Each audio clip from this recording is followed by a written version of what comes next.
Nós estamos dando sequência à nossa aula considerando as classificações e as funções do que. É um assunto de apoio para a compreensão das orações coordenadas, para as orações subordinadas. É um assunto de apoio para entendimento também semântico, o sentido que as palavras podem ter, ou que as expressões, as orações podem ter nos seus estudos. Isso aparece demais em prova e muita gente erra porque não tem esta teoria que você vai ficar sabendo muito bem, cheio de atitude, cheio de certeza, tá bom?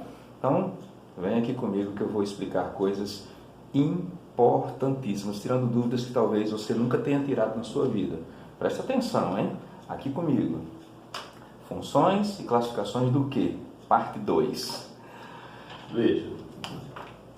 Frase 8. Que lindos gestos os seus. Veja que há uma diferença entre quando você tem um que e tem um adjetivo, que é o caso de lindos, né? Lindos é um adjetivo, tá certo? Lindos é um adjetivo.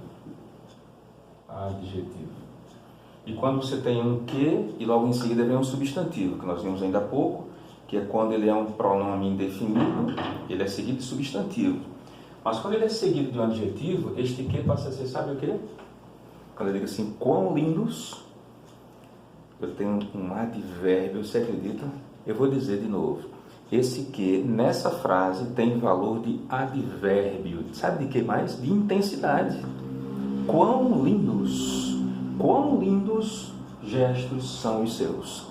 Tá certo? Como são lindos os seus gestos. Então, esse que aqui, que equivale a quão, né? Equivale a quão lindos, este quezinho, ele é, que a gente chama de advérbio, tem valor de advérbio. Advérbio. Legal? Importante saber isso. Sempre que for modificando um adjetivo ou um outro advérbio, ele é advérbio também. Tá certo? Então, nesse caso, que lindos gestos os seus. Advérbio, não se esqueça, quando está modificando um adjetivo. Tá bom? Aqui em frente, aqui comigo. Outra pessoa que não eu fugiria. Outra pessoa que não eu fugiria. Veja que este quezinho aqui, ó, que eu vou sublinhar, ele pode ser substituído neste contexto pela expressão mas. Concorda? Ficaria assim, outra pessoa, mas não eu. Mas não eu. Então significa que quando você pode trocar esse que por mas, ele é, sabe o que? Adivinha? Ele é uma conjunção adversativa, você acredita? Um que com valor de conjunção adversativa. Eu vou escrever aqui para você, tá? Vou puxar para cá. Conjunção adversativa, quando você pode trocá-lo pela expressão mas, tá certo? Veja quantas funções, quantas situações o que pode ter, dependendo dos seus contextos. Vamos aqui comigo. Estudava que estudava, mas não entendia como entende agora. Talvez fosse o seu caso. Estudava e não entendia. Mas agora você está entendendo. E olha o que é que nós fizemos aqui, para o seu entendimento maior. Veja. Eu coloquei aqui, ó. Estudava que estudava. Você acredita que esse que eu sublinhei agora 2 vezes, você acredita que ele pode ser substituído pela expressão e? Seria assim, estudava e estudava, corria e corria, fazia e fazia. Não dá a ideia de soma? Então este que, ele é uma conjunção aditiva, você acredita? Conjunção aditiva, tá certo? E claro, este que pode ser substituído pela conjunção i. Então sempre que você puder trocar o que pela conjunção i, ele é uma conjunção aditiva, tá bom? Mais uma para você, para sua coleção aí, tá? Agora, vem comigo, presta atenção. Vocês são mais estudiosos que seus amigos. Você tem alguma dúvida disso? Você agora, por exemplo, está aí estudando. Quanta gente está fazendo outras coisas, na verdade, mas você está aí estudando, se dedicando, porque você tem um foco, você tem um objetivo na sua vida, tá certo? Quando essa situação passar, você vai dizer, puxa vida, quanta coisa eu aprendi aqui nas aulas, eu estou realmente cheio de atitude, repleto de atitude, tá? Transbordante de atitude, que coisa boa, que conhecimento da língua portuguesa, coisas que eu não sabia, mas agora estou sabendo. Então veja, vocês são mais estudiosos que seus amigos. Vejam que este quezinho aqui, ó, que eu acabo de sublinhar também, ele está comparando, não é um elemento comparativo? Ó. Vocês, elemento 1, e seus amigos, elemento 2. Então, há uma comparação entre dois elementos, num tom, inclusive, de superioridade. Então, este que é uma conjunção comparativa. Então, numa prova, por exemplo, se viesse perguntando a você qual é o sentido desta parte final aqui, a partir do que, você diria que tem um valor de comparação, inclusive no tom, no nível da superioridade, que é mais que. Você me entende? Agora, olha a frase 12 aqui, ó. A frase 12. Aprendeu tanto, olha que coisa boa, que acertou tudo. Que coisa maravilhosa.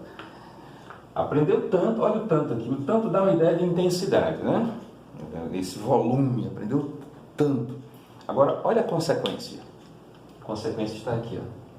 Você tem a expressão que acertou tudo. Este quezinho que eu sublinhei aqui em amarelo, tá? Este quezinho, ele é uma conjunção, sabe de que tipo? Consecutiva, porque ele indica consequência, certo? Consecutiva, porque indica consequência. Essa é a ideia, esse é o valor da expressão. Você diria, mas professor, sinceramente, como é que eu vou saber, rapaz? Eu vou lhe dizer. Normalmente, quase 100% das vezes, quando a conjunção que ela é consecutiva, ela vem antecedida de uma expressão de intensidade. Por exemplo, correu tanto que cansou, né? O copo estava tão cheio que transbordou, o esforço foi tamanho que ele caiu, tá certo? Então sempre tem uma expressão de intensidade para que a pessoa entenda que depois vem uma consequência. Foi o que aconteceu aqui. Ó, aprendeu tanto, qual foi a consequência? Que acertou tudo. Então este quezinho, neste contexto, tem o valor de conjunção consecutiva. Olha que coisa importante, você está discriminando, distinguindo, discernindo, diferenciando. Presta atenção. Olha agora. Eu entendi o que da questão. Há uma música do meu primo, Djavan, que ele diz assim: meu bem-querer tem um quê de pecado acariciado pela emoção. Então, esse um quê na música do Djavan, tá certo? É um substantivo. E aqui não é diferente, não. Eu entendi o que da questão. Eu entendi o motivo, a razão, o ponto, a coisa mais importante da questão. O que da questão eu entendi. Detalhe, para você saber que este termo é um substantivo, que eu vou colocar aqui, ó, substantivo, não vai ser difícil distinguir. Sabe por quê? Porque este quezinho, para ser substantivo, ele normalmente vem antecedido de um artigo, mas claro, poderia ser um artigo, que foi o caso, um pronome ou numeral. Meu porquê, este porquê, um que, entendeu? Então, um que, os ques, estes ques. Então, quando você coloca um artigo, um pronome ou numeral, um que é substantivo, tá bom? E um detalhe curiosíssimo é que esse que aí, ele tem acento circunflexo. E o que da interjeição que a gente já viu, também tem. Então a diferença será, enquanto que na interjeição tem uma exclamação, mas tem um acento circunflexo sobre ele, no que aqui do substantivo não tem exclamação, normalmente não tem, mas tem um artigo antes, um pronome ou numeral para ser substantivo. Beleza? Isso distingue, viu? Não se esqueça. Agora, esta frase aqui eu achei por bem dar um destaque todo especial. Eu quero fazer uma análise sintática dessa oração. Dessa oração não, desse período. Presta atenção. O que os olhos não veem, o coração não sente. Presta atenção. A análise sintática deste período, tá? Perceba aqui comigo. O coração é o sujeito. O coração, ele não sente. Agora, ele não sente, verbo transitivo direto. Olha aí, Mozart, você que gosta de análise sintática, vou analisar detalhe por detalhe. Especial para você e para todos os outros que também gostam de análise sintática na sua minúcia. Presta atenção. O coração não sente o quê? Não sente aquilo. Tá certo? Professor, que história é essa? Não sente aquilo? Sim, este ozinho aqui não é artigo não, como este foi, não. Este o aqui é igual assim, aquilo que os olhos não veem. Ó, o coração não sente aquilo que os olhos não veem. Então, o coração é o sujeito, tá certo? O coração é o sujeito, tá certo? O não é o adjunto adverbial de negação, tá certo? Adjunto adverbial de negação. Estou fazendo análise sintática, viu? Minúcia, no detalhe, tá? Repetindo, o coração é o sujeito, ele não sente. O que é que ele não sente? Ele não sente aquilo. Então, este o aqui é igual a aquilo, ou seja, objeto direto do verbo transitivo direto, sente. Então, o coração não sente aquilo, o qual. Ora, você já sabe que quando a gente pode substituir o que por o qual, a qual, os quais ou as quais, é porque se trata de um pronome relativo. Pronome relativo. Vou colocar aqui, tá?